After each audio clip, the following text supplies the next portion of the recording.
Hello everyone, welcome back. दोस्तों, आज हम बात करेंगे बायोलॉजिकल क्लासिफिकेशन के बारे में। आज का जो हमारा टॉपिक रहेगा वो है किंगडम मोनेरा। Kingdom Monera. तो स्टार्ट करते हैं कुछ कैरेक्टरिस्टिक फीचर्स के साथ। तो मैंने आपको बताया था कि R.H. विटेकर ने 1969 में 5 किंगडम क्लासिफिकेशन दी थी, जिसमें एक किंगडम है किंगडम मोनेरा, और इसके अंदर वो सभी ऑर्गेनिजम्स आएंगे जो कि सिंगल सेल्ड होंगे, यानी कि unicellular. Second point, which do not have a well defined nucleus, यानी कि प्रोकैरियोटिक। प्रोकैरियोटिक, ठीक है। साथ ही साथ जब इनके पास वेल डिफाइंड न्यूक्लियस है ही नहीं, तो फिर इनके पास कोई न्यूक्लियर मेम्ब्रेन भी नहीं होगी। So they have no nuclear membrane. No nuclear membrane. Next, इस किंगडम में जितने भी ऑर्गेनिजम्स आते हैं वो सिंगल सेल तो है ही, और उसमें हम सभी बैक्टीरिया को इंक्लूड करते हैं, यानी कि जितने भी बैक्टीरिया होंगे वो इंक्लूड किए जाएंगे किंगडम मोनेरा के अंदर। ये कॉस्मोपॉलिटन होते हैं। कॉस्मोपॉलिटन का मतलब होता है वर्ल्ड वाइड, ठीक है। हर जगह मिल सकते हैं आपको ये। अगर आप एक मुट्ठी भर रेत सॉइल भी उठाओगे, सैंड उठाओगे, तो भी आपको उसमें hundreds to thousands of bacteria मिल जाएंगे। और ये जो बैक्टीरिया होते हैं, इनकी जो शेप और साइज होगा वो बहुत ज्यादा वेरी कर सकता है, अलग अलग हो सकता है। लेकिन आपको जो 4 बेसिक शेप्स पढ़नी है बैक्टीरिया की, हम उसके बारे में बात करेंगे सबसे पहले। तो वो कौन कौन से 4 बेसिक शेप्स है? एक होती है बिल्कुल स्पेरिकल, यानी कि बहुत सारे गोल गोल बैक्टीरिया आपको दिखेंगे। दिस स्पेरिकल शेप, जो बिल्कुल गोल स्पेरिकल है, इसको कहते हैं कोकस या फिर कोकाई, ठीक है। इसके बाद आपको कुछ इस तरीके से बैक्टीरिया दिखेंगे जो कि रॉड शेप्ड होते हैं, which are rod shape. These are bacillus. इनको हम क्या बोलते हैं? रॉड शेप बैक्टीरिया को bacillus. And then you will observe some elongated bacteria with the flagellum, ठीक है, इस तरीके से होंगे। इसको बोलेंगे स्पाइरुला, स्पाइरुलम या फिर स्पाइरुला, ठीक है। And then the comma shape, इसको बोलते हैं विब्रियो, कॉमा शेप्ड विब्रियो, ठीक है। तो यहाँ पर हमने बैक्टीरिया की 4 बेसिक शेप्स के बारे में बात की है, जो कि कोकस यानी कि स्पेरिकल हो सकते हैं, बैसिलस यानी कि रोड शेप्ड हो सकते हैं, स्पाइरुलम यानी कि फ्लैजिलेटेड, जिनके पास एक थ्रेड लाइक स्ट्रक्चर होगा, एंड विब्रियो यानी कि कॉमा शेप भी हो सकते हैं। हालांकि देखने में, मतलब देख भी नहीं सकते, तो मैंने बोला माइक्रोस्कोपिक है, नेकेड आई से दिखेंगे भी नहीं, बट अगर फिर भी आप माइक्रोस्कोप के अंडर भी इन ऑर्गेनिजम्स को ऑब्जर्व करोगे, सो यू विल फाइंड है तो ये इतने छोटे से, लेकिन जो कॉम्प्लेक्सिटी हायर ऑर्गेनिजम्स के अंदर है, जैसे हम जैसे ऑर्गेनिजम्स में, बिल्कुल उतना ही कॉम्प्लेक्स प्रोसेसेस इन बैक्टीरिया के अंदर भी आप ऑब्जर्व कर सकते हो, ठीक है। इससे पहले भी कुछ फीचर्स मैंने आपको बताए थे मोड ऑफ न्यूट्रिशन के बारे में जब बात की थी।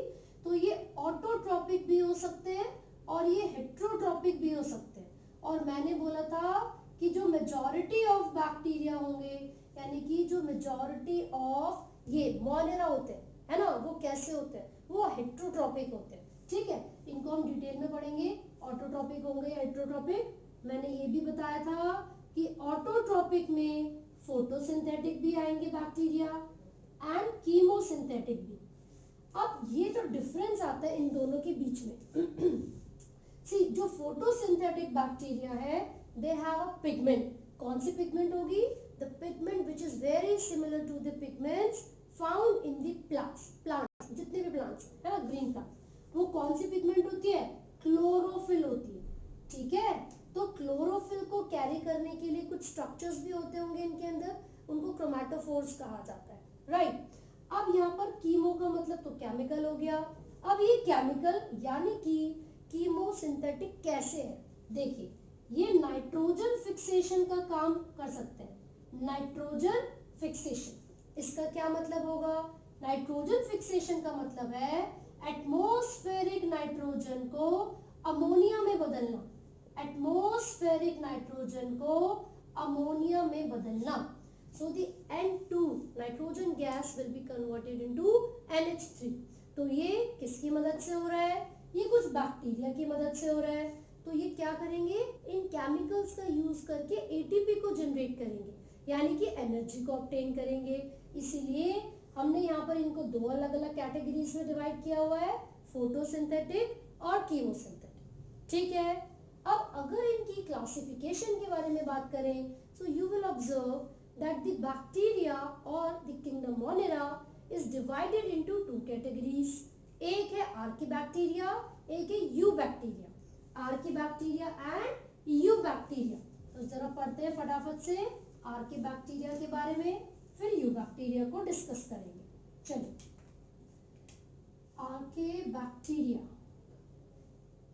These are the primitive type of bacteria। ऐसा ऑब्जर्व किया जाता है कि ये जो यू बैक्टीरिया है और जो यूकैरियोटिक ऑर्गेनिजम्स है उनके बीच में ये लिंक की तरह काम करेंगे, है ना।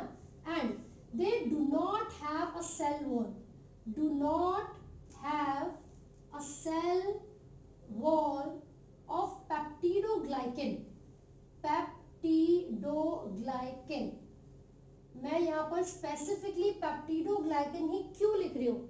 क्योंकि मैंने आपको ये बताया कि ये जो किंगडम मोनेरा है इसको दो कैटेगरीज में डिवाइड किया हुआ है, आर्कीबैक्टीरिया एंड यूबैक्टीरिया। तो ये दोनों एक दूसरे से डिफर तो करते होंगे, किसी ना किसी चीज में तो वेरिएशन होगी, और वो वेरिएशन आती है पेप्टिडोग्लाइकेन में। तो आपको याद रखना है, जितने भी यूबैक्टीरिया हैं they have a cell wall made up of polysaccharide which is called peptidoglycan। लेकिन आर्कीबैक्टीरिया में देखो, एक तो बहुत ही कुछ ही ऐसे आर्कीबैक्टीरिया हैं जिनके पास सेल वॉल है, दूसरी चीज वो सेल वॉल पेप्टिडोग्लाइकेन से नहीं बनी। तो ये मेजर डिफरेंस होता है आर्कीबैक्टीरिया और यूबैक्टीरिया को डिफरेंशिएट करने के, है ना। अब अगर इनके पास सेल वॉल हुई तो वो किससे बनी होगी? एक पॉलीसैकेराइड है, वो भी पॉलीसैकेराइड, यानी कि वो एक शुगर ही है जिसको सूडोम्यूरिन कह देते हैं, सूडोम्यूरिन। ठीक है, हालांकि बहुत जगह आप देखोगे कि पेप्टिडोग्लाइकेन की जगह पर म्यूरिन भी लिखा हुआ होगा, है ना। तो जो यू बैक्टीरिया है उनकी सेल वॉल बनी होगी पेप्टिडोग्लाइकेन से, लेकिन आर्कीबैक्टीरिया की सेल वॉल एक स्पेशल टाइप ऑफ पॉलीसैकेराइड से बनी है जिसको सूडोम्यूरिन कहा जाता है। यही रीजन है कि जो आर्कीबैक्टीरिया होते हैं प्रिमिटिव टाइप ऑफ बैक्टीरिया है और वो एक्सट्रीम कंडीशंस में, एक्सट्रीम हैबिटेट्स में भी सरवाइव कर सकते हैं।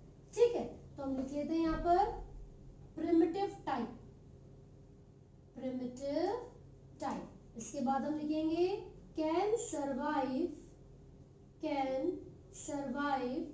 In extreme habitat, in extreme habitats.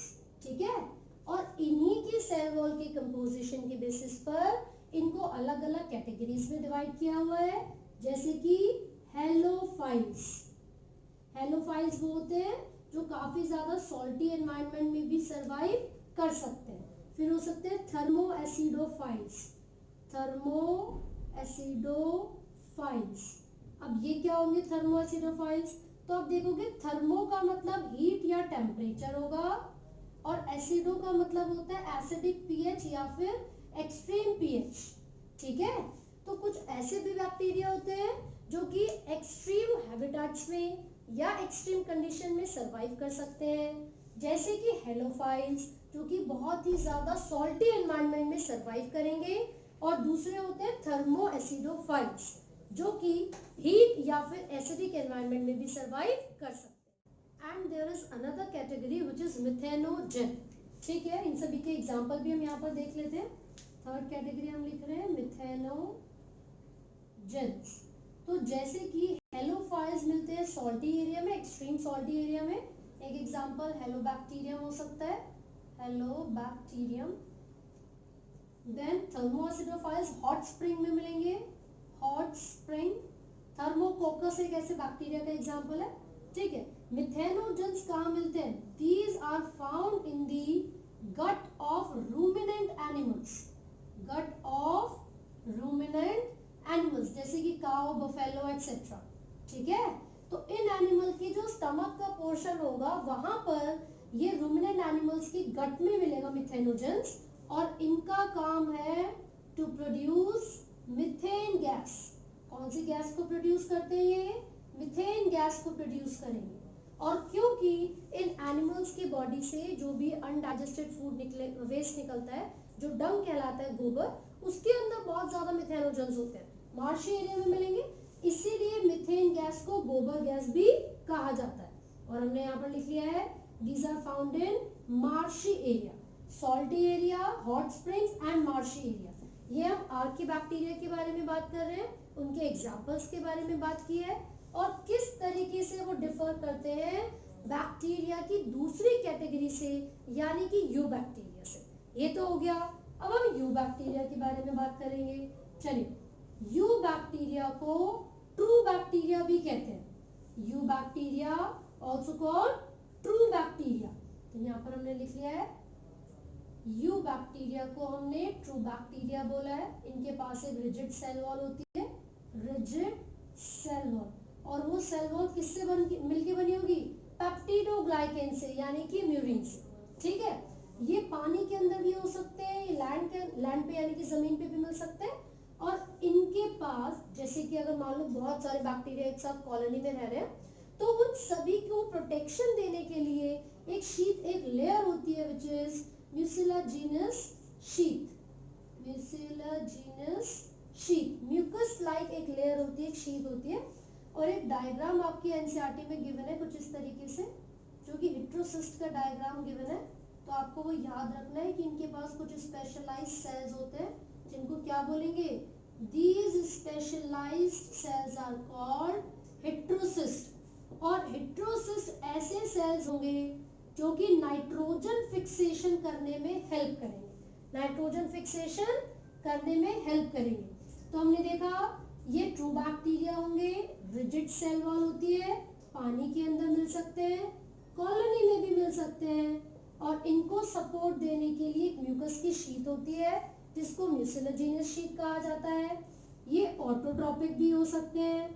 Autotrophic में इनके पास क्लोरोफिल पिगमेंट होगी, यानी कि ये फोटोसिंथेसिस करेंगे, फोटोसिंथेसिस। लेकिन मैंने बोला था कि वो कीमोट्रॉपिक भी हो सकते हैं। कीमोट्रॉपिक का मतलब है कि वो केमिकल्स का इस्तेमाल करेंगे और फूड की फॉर्मेशन करेंगे। उसमें नाइट्रोजन फिक्सेशन एक बहुत ही इंपॉर्टेंट स्टेप होता है। अगर मैं आपको एग्जांपल बताऊं तो नोस्टॉक और एनाबेना, नोस्टॉक और एनाबेना कुछ ऐसे एग्जांपल है जो कि नाइट्रोजन फिक्सेशन करेंगे, since these bacteria have some specialised cells which are called heterocyst. Clear हो गया? तो एटीपी को जनरेट करते हैं वो कीमोट्रॉपिक बनकर, केमिकल्स की प्रेजेंस में न्यूट्रिशन को ऑब्टेन करके। लेकिन मैंने बोला था majority of bacteria are heterotrophic. तो हेट्रोट्रॉपिक का मतलब है दूसरे ऑर्गेनिज्म से अपना फूड लेंगे, राइट।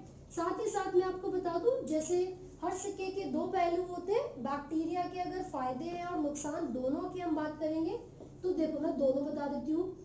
मिल्क को कर्ड में चेंज करना, ये एक फायदा ही तो है। मिल्क को कर्ड में चेंज करने के लिए लैक्टोबैसिलस का यूज हो रहा है, लैक्टोबैसिलस। दूसरा, नाइट्रोजन फिक्सेशन कर रहा है भाई। अगर एक्स्ट्रा नाइट्रोजन हमारे एटमॉस्फेयर में होती है तो उसको अमोनिया में कौन बदलता है? साइनोबैक्टीरिया। मैंने एग्जांपल आपको बताया था नोस्टॉक और एनाबेना, ठीक है। फिर उसके बाद थर्ड पॉइंट की अगर हम बात करेंगे तो ये सॉइल की फर्टिलिटी को इंक्रीज करते हैं, इंक्रीज सॉइल फर्टिलिटी, फर्टिलिटी, ठीक है। सॉइल की फर्टिलिटी को भी इंक्रीज कर रहे हैं। एक और कोई फायदा, एंटीबायोटिक्स की फॉर्मेशन, एंटीबायोटिक्स या फिर bio active molecules, bio active molecules की फॉर्मेशन में भी बैक्टीरिया बहुत ही इंपॉर्टेंट रोल प्ले करते हैं, ठीक है। एक एग्जांपल में स्ट्रेप्टोकोकस का भी आपको दे सकती हूँ, है ना। स्ट्रेप्टोकाइनेस एक बायो एक्टिव मॉलिक्यूल है, उसको बनाने में एक बैक्टीरिया का यूज होता है जिसका नाम है स्ट्रेप्टोकोकस। क्लियर है? अभी जो स्ट्रेप्टोकाइनेस हमें कंपाउंड मिला है, सब्सटेंस मिला है, वो करेगा क्या? कोई तो फंक्शन होगा उसका, तो उसका काम होता है कि जो खून जम जाता है, जो ब्लड क्लॉट हो जाता है, उसको बर्स्ट करना, ताकि हमारी ब्लड वेसल्स में कहीं एक थक्का ना जम जाए, कहीं बहुत ज्यादा ब्लड कलेक्ट ना हो जाए, ठीक है। तो वो जो स्ट्रेप्टोकाइनेज है वो क्लॉट बस्टर होता है। तो ये तो हमने बहुत सारे बेनिफिट्स देख लिए बैक्टीरिया के, बेसिकली हेट्रोट्रॉपिक बैक्टीरिया के, है ना। अब हम बात करेंगे नुकसान क्या क्या है। यू बैक्टीरिया को ट्रू बैक्टीरिया बोलते हैं, पेप्टिडोग्लाइकेन से इनकी सेल वॉल बनी हुई है, ऑटोट्रॉपिक हेट्रोट्रॉपिक दोनों हो सकते हैं, कॉलोनी में मिलेंगे। साइनोबैक्टीरिया यानी कि ब्लू ग्रीन एल्गी भी बोलेंगे, साइनोबैक्टीरिया यानी कि BGA, blue green algae. Example अभी पढ़े थे ना, नॉस्टॉक और एनाबेना। अब नुकसान भी देख लेते हैं। बैक्टीरिया ना डिजीजेस करवा सकते हैं, these could be pathogenic. Bacteria क्या हो सकते हैं, बीमारी करवाने वाले। तो कोई भी ऐसा ऑर्गेनिज्म जो कि डिजीज करवाता है उसको पैथोजन बोलेंगे। So the bacteria could also be pathogenic. कौन कौन सी बीमारी करवाते हैं, जैसे कि डिप्थेरिया हो गया, टाइफाइड हो गया, ठीक है, टाइफाइड हो गया। इसके अलावा आप न्यूमोनिया का एग्जांपल ले लीजिए, न्यूमोनिया, ठीक है। और भी कौन से एग्जांपल ले सकते हैं हम, कॉलेरा, है ना। तो ये सब क्या है, ये ऐसी बीमारियां हैं जैसे कि डिसेंट्री वगैरह, सब बैक्टीरिया से होती हैं। प्लांट्स के अंदर भी सिट्रस कैंकर वगैरह करवा सकते हैं, तो वो आपको याद रखनी है। प्लांट के अंदर भी बहुत सारी बीमारियां करवाते हैं वो, सिट्रस कैंकर हो गया, है ना। इसके अलावा पोटैटो के अंदर बहुत सारी बीमारियां होती हैं। तो देखा जाए तो बैक्टीरिया फायदेमंद भी है और हार्मफुल भी है, तो दोनों ही एस्पेक्ट्स आपको याद करने होंगे। Now we will talk about the mode of reproduction. किस तरीके से रिप्रोड्यूस करेंगे bacteria. Normally the bacteria reproduce by fission, और एनसीईआरटी में जो डायग्राम है आप देखोगे लॉन्गिट्यूडनल फिशन करते हैं। किस तरीके से, diagram is something like this. तो ऐसा डायग्राम कुछ बना हुआ है ना, तो वो कौन सा है, लॉन्गिट्यूडनल फिशन को शो करेगा। लेकिन इसी के साथ साथ आप ऑब्जर्व करोगे कि जब अनफेवरेबल कंडीशन होती है, जब भी अनफेवरेबल कंडीशन होती है, तो ये बैक्टीरिया शिफ्ट कर जाते हैं to the sexual mode of reproduction. कैसे शिफ्ट करेंगे, कहां पर शिफ्ट करेंगे, सेक्सुअल मोड ऑफ रिप्रोडक्शन, जिसमें एक टर्म होती है कॉन्जुगेशन। क्या टर्म है, कॉन्जुगेशन। एक बैक्टीरिया का सेल दूसरे बैक्टीरिया के सेल में या उसके कांटेक्ट में आएगा, इसको हमने बोला conjugation. Cell to cell contact इसके अंदर होता है और इसका जो डीएनए है वो दूसरे के अंदर ट्रांसफर हो जाएगा, ठीक है। इसी के साथ एक बहुत इंपॉर्टेंट चीज, किंगडम मोनेरा में जितने भी ऑर्गेनिजम्स आएंगे, क्योंकि वो प्रोकैरियोटिक तो है ही, वेल डिफाइंड न्यूक्लियस तो है ही नहीं, साथ ही साथ कोई भी सेल ऑर्गेनली उनके पास प्रेजेंट नहीं होगा एक्सेप्ट राइजोम, ठीक है, राइबोसोम सॉरी। तो राइबोसोम्स को छोड़ के कोई भी सेल ऑर्गेनली बैक्टीरिया के पास नहीं होता है, सिर्फ क्या प्रेजेंट होंगे, राइबोसोम्स। These are ribosomes. जो जेनेटिक मटेरियल होता है वो एक स्पेसिफिक रीजन में आकर इकट्ठा हो जाता है, कलेक्ट हो जाता है, and this region is called nucleoid region. क्या बोलेंगे इसको, न्यूक्लियोइड रीजन, ठीक है भाई। ऐसा नहीं है कि न्यूक्लियस नहीं है तो फैला पड़ा है चारों तरफ, नो, वो एक जगह पर इकट्ठा हो जाता है। और डीएनए नेगेटिवली चार्ज है तो कुछ पॉजिटिवली चार्ज जो प्रोटीन्स है वो आसपास प्रेजेंट होंगे, जो कि इकट्ठा करके रखते हैं बैक्टीरिया के डीएनए को एक रीजन में, जिसको बोलेंगे न्यूक्लियोइड रीजन। तो अपने जेनेटिक मटेरियल यानी कि जीनोम के साथ साथ बैक्टीरिया के पास एक एक्स्ट्रा क्रोमोसोमल सर्कुलर डीएनए होता है जो डबल स्ट्रैंडेड है, इसको बोलते हैं प्लास्मिड, MID। कंफ्यूज नहीं होना, वो प्लास्टिड अलग होते हैं, ये प्लास्मिड है, एक्स्ट्रा क्रोमोसोमल सर्कुलर डीएनए। ये एंटीबायोटिक से रेजिस्टेंस दिलाता है बैक्टीरिया को, ठीक है। तो रिप्रोडक्शन में एक हो सकता है कॉन्जुगेशन, एक होता है ट्रांसफॉर्मेशन। ट्रांसफॉर्मेशन का मतलब क्या है, जब हम बैक्टीरिया को क्लोनिंग करवाते हैं, मल्टीपल कॉपीज बनाएंगे अपना डिजायरेबल जीन या डीएनए उसके अंदर इंट्रोड्यूस करके, ठीक है। तीसरा होता है ट्रांसडक्शन। देखिए ट्रांसडक्शन में हम बैक्टीरिया के अंदर डिजायरेबल जीन या डीएनए को इंट्रोड्यूस करवाते हैं, लेकिन with the use of bacteriophages. किसका यूज करके? बैक्टीरियोफेजिस का। ठीक है, तो इस तरीके से जो बैक्टीरिया है वो रिप्रोड्यूस करेंगे नॉर्मली। इसके अलावा एक लास्ट यहाँ पर एक टर्म हम देख रहे हैं, एक बैक्टीरिया है जिसको हम कहते हैं माइकोप्लाज्मा। माइकोप्लाज्मा, अब इसकी बहुत कैरेक्टरिस्टिक फीचर्स है ना, बहुत ही इंपॉर्टेंट है माइकोप्लाज्मा। क्या कैरेक्टरिस्टिक फीचर है उसका? देखिए मैं यहाँ पर मेंशन कर रही हूँ, ये एक ऐसा बैक्टीरिया है जिसके पास ना तो सेल वॉल है, ये बिना सेल वॉल के भी सरवाइव कर सकता है, ये बिना ऑक्सीजन के भी सरवाइव कर सकता है, कैन सरवाइव विदाउट ऑक्सीजन। ठीक है, और क्योंकि बहुत ही अजीबोगरीब एक्टिविटीज है इसकी, ना तो उसके पास सेल वॉल है, ना ही ये ऑक्सीजन की जरूरत है इसको, तब भी ये सरवाइव कर सकता है। इनफैक्ट पैथोजेनिक भी होता है, ये बहुत सारी बीमारियां करवा सकता है। ठीक है, तो इसको हम क्या बोलते हैं? Joker of the plant kingdom. Joker of the plant kingdom. Reason यही है कि जो बैक्टीरिया है बहुत ही अजीबोगरीब हरकतें कर रहा है। कैसे? बिना सेल वॉल के सरवाइव करेगा, बिना ऑक्सीजन के सरवाइव करेगा, साथ ही साथ पैथोजेनिक है, बहुत सारी डिजीजेस करवा सकता है। सो इसीलिए माइकोप्लाज्मा को हम क्या बोलेंगे? क्या बोला हमने? Joker of the plant kingdom. Cell wall नहीं है, ये याद रखना है, क्योंकि जो यू बैक्टीरिया थे उसी की जो सेल वॉल थी वो पेप्टिडोग्लाइकेन की बनी हुई थी, लेकिन माइकोप्लाज्मा में कोई भी सेल वॉल प्रेजेंट नहीं होती है। अलॉन्ग विद दिस एक और टर्म इसके लिए यूज की जाती है, PPLO, यानी कि प्लूरो निमोनिया या निमोनी लाइक ऑर्गेनिज्म। क्लियर है? बाकी सारे फीचर्स माइकोप्लाज्मा के नॉर्मल जो बैक्टीरियाज हैं उनसे सिमिलर होते हैं। So this is all about kingdom Monera. यहाँ तक आपको अच्छे से पढ़ना है। इन केस आपको कोई डाउट है आप कमेंट्स कर सकते हैं। And do not forget to like, share and subscribe. Thank you.